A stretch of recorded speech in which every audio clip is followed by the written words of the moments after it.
Farmers in the southern Altiplano of Bolivia, high in the Andes, have grown quinoa for centuries. But in the early 2000s, the increasing demand for quinoa led many farmers to plant large fields for the first time. Aquí en esta comunidad, antes la quinoa no valía. Here in this community, previously quinoa was worth nothing. It cost nothing. We had livestock, camelids, sheep, so it was a grassland, and it was a beautiful green. There were bushes and thorny plants, everything. But once quinoa began to cost something, we ourselves ploughed up the earth without barriers.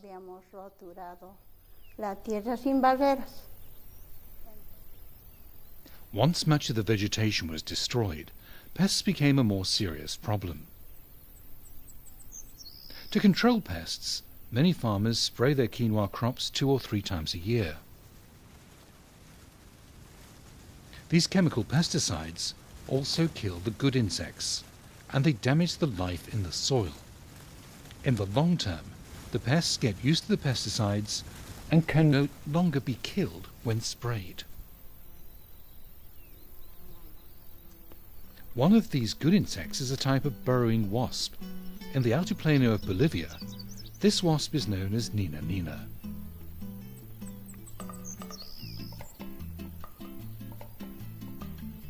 This large wasp hunts the caterpillars that eat the leaves and grain of the quinoa plant.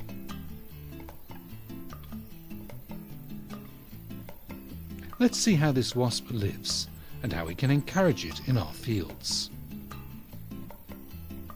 The wasp appears in the spring and in the summer. It feeds on the nectar of the flowers of wild plants, such as bushes and grasses.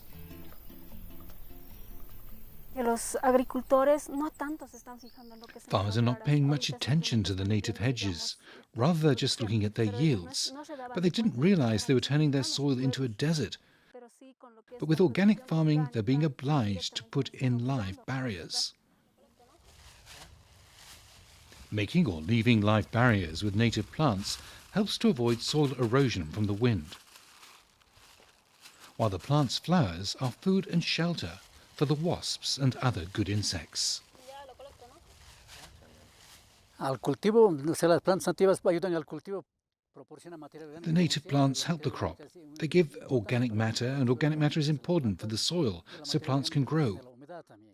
Organic matter holds moisture, and with climate change, humidity is critical.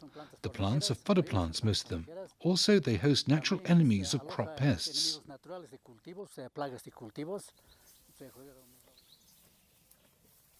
The wasps mate in the field, find shelter and sleep in branches and leaves of the native plants in the live barriers.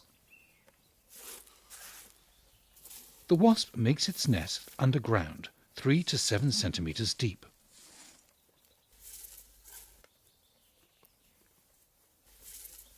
To produce offspring, the wasp needs to feed its young with a caterpillar, the quinoa pest. The wasp looks for big caterpillars that have grown large. Once the wasp finds its prey, the caterpillar defends itself and fights for its life for 5 to 7 minutes. The caterpillar is bigger than the wasp, so it's not easily beaten.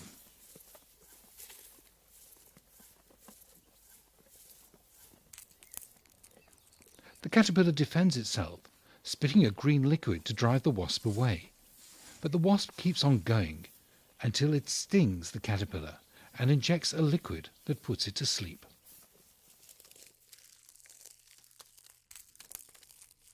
Then the wasp drags the caterpillar in its legs to a nest that it's already prepared.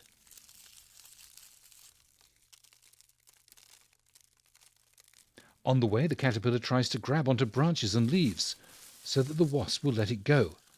But by then the caterpillar is weak, so it ends up being taken away.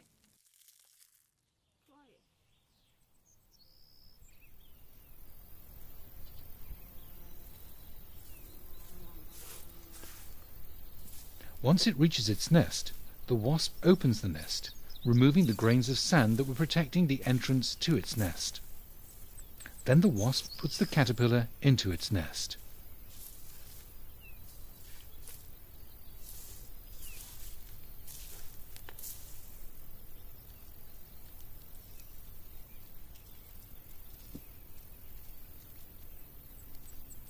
Inside the nest, the wasp lays an egg on the caterpillar's body.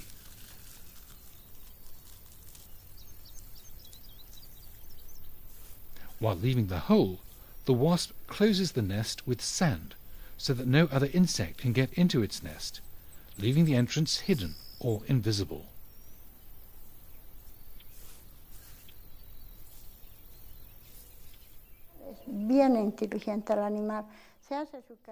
It's a very intelligent animal.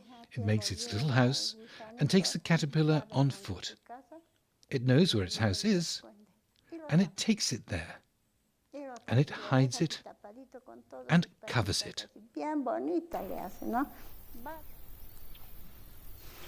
Inside the nest, a little grub hatches from the egg of the wasp, and it eats the caterpillar.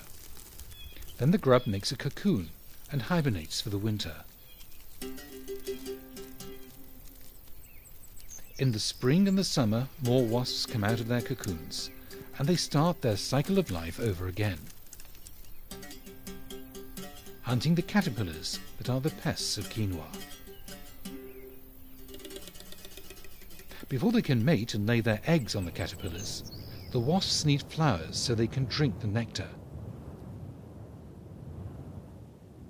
Native plants in the live barriers are a good source of food and shelter.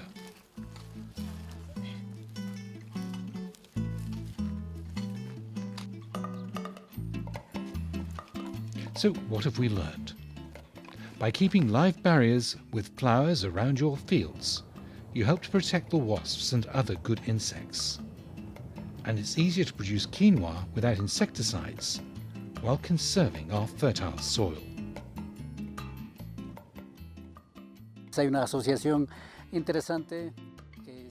There's an interesting association, and if there were no active bushes, the other parts of life would also be affected. It's important to care for the native plants that help to conserve the soil and control pests.